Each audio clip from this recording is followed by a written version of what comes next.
नमस्कार। YouTube channel योग with Mahamaya में आपका स्वागत है। आज मैं आपके लिए फिर एक आसन, इसको करने का कैसे तरीका और उससे क्या क्या फायदे हैं, आपके शरीर पे वो कहाँ कहाँ किस तरीके का असर देता है, असर डालता है, इसके बारे में बताने वाली हूँ। और साथ में एक जो आसन मैंने आसन करते करते एक आसन खोजा है, खोजा क्या है, वो पोजीशन खोजी है, उस पोजीशन का फायदा, उस पोजीशन को करने का और उसके फायदे बताऊंगी। तो शुरुआत करते हैं गोमुखासन। गोमुखासन यानी कि इस पैर को आप ये पीछे ले जाते हैं, दूसरे पैर को पीछे ले जाते हैं और दोनों घुटने एक दूसरे के ऊपर, ये इस पोजीशन, घुटने एक दूसरे के ऊपर हैं और आप बाह को पीछे ले जाते हैं और दूसरे बाह को पीछे ले जाते हैं। दोनों बाह को एक ऊपर से एक नीचे से ले जाकर दोनों बाहों को एक दूसरे से मिलाने की कोशिश करते हैं, जितना हो सके उतना करें और इस पोजीशन में रुके रहें। सांसें लें, 15 सेकंड से शुरुआत करें, जितनी देर रुक सकते हैं। गहरी गहरी सांसें लेते रहें और इस पोजीशन में रुके रहें। गहरी गहरी सांसें लेते रहें, इस पोजीशन में रुके रहें। ये आसन कोई भी कर सकता है, किसी को भी कोई परेशानी नहीं है, वो हो सकती है किसी भी तरीके से। जो 60 प्लस है वो लोग भी इस आसन को आराम से कर सकते हैं। अच्छा, अब इस आसन के क्या क्या फायदे हैं वो बता देती हूँ। इस आसन में आप देख रहे हैं कि ये पूरे पैरों पे, ये लगभग अर्ध वज्रासन की स्थिति बनती है। तो अर्ध वज्रासन की स्थिति की वजह से ये पैरों के लिए भी बहुत फायदेमंद होता है। आप जब हाथों को ये पीछे ले जाते हैं तो ये हाथों के लिए भी फायदेमंद होता है और जब आप पीछे में दोनों हाथों को मिलाते हैं तो पूरे स्पाइनल यानी कि पूरे रीढ़ की हड्डी पे इसका प्रेशर पड़ता है, तो उसके लिए भी ये बहुत फायदेमंद है, पूरे स्पाइनल के लिए। अब स्पाइनल के लिए फायदेमंद है तो क्या क्या और फायदा हो सकता है। ये आपके पीठ के लिए बहुत फायदेमंद होगा, ये आपको स्पॉन्डिलाइटिस वालों के लिए बहुत फायदेमंद होगा, ये आपकी कमर दर्द में, अब आप ऐसे बैठे हैं, रीढ़ की हड्डी बिल्कुल सीधी है, ये कमर के लिए बहुत फायदेमंद है। और इस पोजीशन में जब आप बैठते हैं तो ये खाने के बाद, जैसे कहा जाता है खाने के बाद वज्रासन में बैठते हैं, आप ऐसे न करते हुए सिर्फ इस आसन में बैठे, तो ये खाने के बाद भी करने वाला आसन, आप आराम से इसे, मतलब पूर्ण आसन नहीं है लेकिन आप इस पोजीशन में खाने के बाद भी बैठ सकते हैं। इससे क्या होता है कि जब आपकी रीढ़ की हड्डी सीधी है, ये देखिए ये लीवर पे प्रेशर, ये लीवर के लिए, लीवर का फंक्शन भी इससे बहुत फायदेमंद अच्छा हो जाता है। दूसरा, आप इसी को दूसरे पोजीशन से कर लें।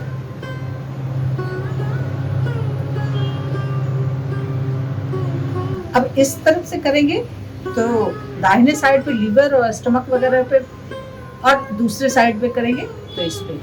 अब ये देखिए इस पोजीशन में बैठने पे किडनी का भी, लीवर के भी, अंदर के ऑर्गन्स पे भी असर पड़ता है, बाहर के पीठ, स्पाइनल और ये घुटनों पे भी, हाथ पे भी। ये अपने आप में गोमुखासन संपूर्ण आसन। तो गोमुखासन संपूर्ण शरीर का आसन, पूरे शरीर का, पूरे शरीर पे इसका प्रभाव पड़ता है। और जब आप ऐसे लेके सांसें गहरी गहरी लेते हैं तो लंग्स पे भी इसका असर होता है।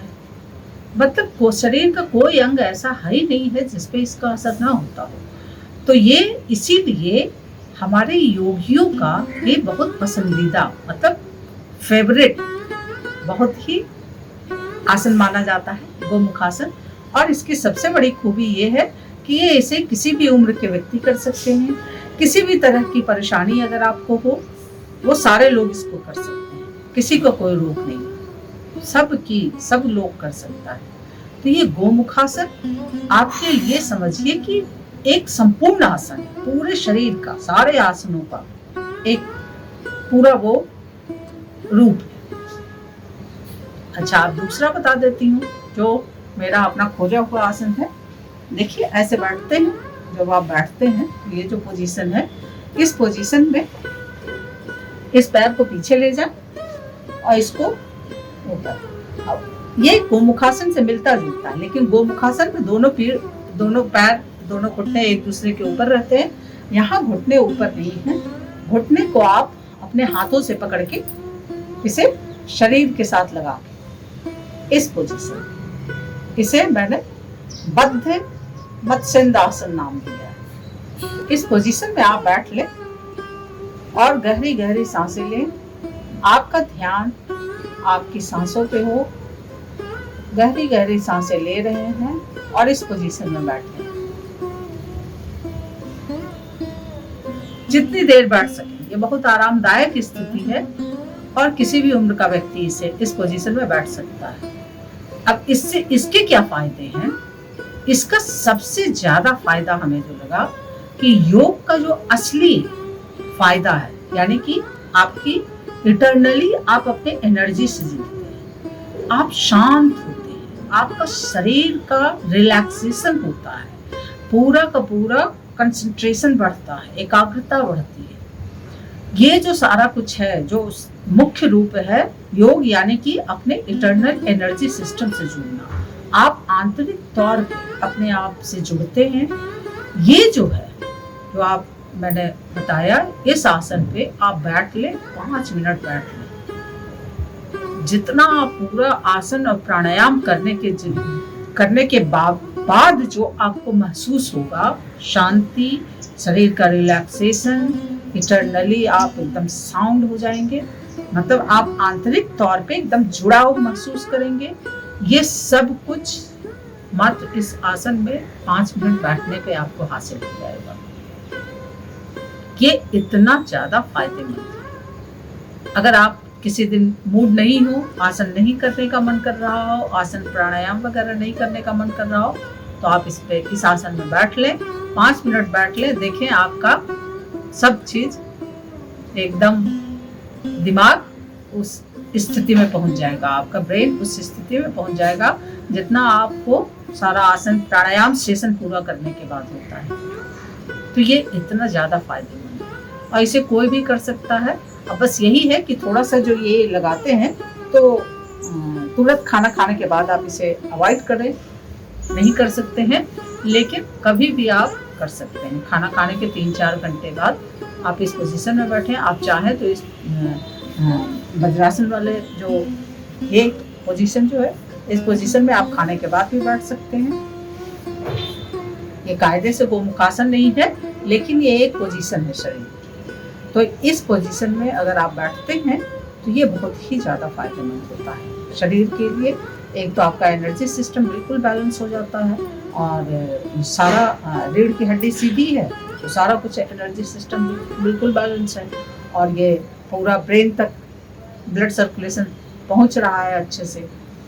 तो इस पोजीशन में भी आप चाहें तो जब भी आपको लगे कि हाँ थोड़ा सा कमर में थोड़ा सा ऐसा वैसा लगता है, इस पोजीशन में बैठ ले। खाना खाने के बाद भी आप इसे कर सकते हैं।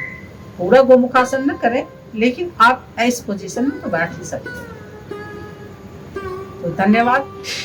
ये दोनों आसन कोई भी कर सकता है, किसी के लिए भी कोई भी रोक नहीं है और इतना आसान आसन है कि 60+ लोग जो योग की शुरुआत करते हैं वो भी कैसे कर सकते हैं। अपने जीवन में इस आसन को अपनाएं और पूरे एक आसन से पूरे के पूरे शरीर को रिपेयर करें।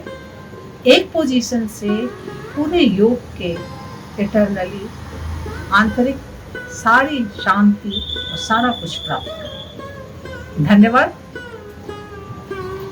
अगर वीडियो पसंद आया हो तो इसे लाइक करें, शेयर करें। मेरा YouTube चैनल योग विद महामाया सब्सक्राइब करें।